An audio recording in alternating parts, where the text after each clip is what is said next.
राज्यात गेल्या काही दिवसापासून अत्याचारांच्या घटनांमध्ये दिवसेंदिवस वाढ होत असल्याचे दिसून येत आहे। अशातच आता बुलढाणा जिल्ह्यातील मलकापूर येथील एका शाळेतील 2 शिक्षकांनी विद्यार्थ्याला पेपरमध्ये चांगले गुण देण्याच्या नावाखाली त्याच्या आईवर अत्याचार केला असल्याची धक्कादायक घटना समोर आली आहे।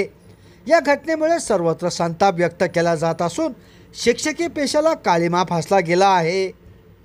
याबाबत अधिक माहिती अशी की बुलढाणा जिल्ह्यातील मलकापूर येथील नूतन विद्यालयातील सहाय्यक शिक्षक समाधान इंगळे आणि शिक्षक अनिल थाटे या दोन्ही आरोपी शिक्षकांनी एका 34 वर्षीय पीडित महिलेला आमिष दाखवून बळजबरीने तिच्यावर 10 सप्टेंबर 2024 ते 22 एप्रिल 2025 पर्यंत अत्याचार केला।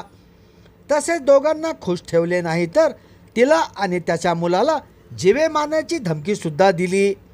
आम्ही तुझ्या मुलाला चांगले मार्क देतो, तू आम्हाला खुश कर, अशी अश्लील मागणी या शिक्षकांनी विद्यार्थ्याच्या आईकडे केल्याचा आरोप पीडित महिलेने केला आहे। या घटनेने या परिसरात खळबळ उडाली आहे। दरम्यान या प्रकरणी नूतन विद्यालयाचे वर्ग शिक्षक समाधान इंगळे आणि शिक्षक अनिल थाटे याच्यावर मलकापूर पोलीस ठाण्यात गुन्हा दाखल करण्यात आला आहे। या प्रकरणी नराधम 2 शिक्षकांना अटक केली असून त्यांना न्यायालयात हजर केले असता 14 दिवसांची न्यायालयीन कोठडी सुनावण्यात आली आहे। संभाजीनगर समाचार न्यूज चॅनलसाठी सुनील टाक।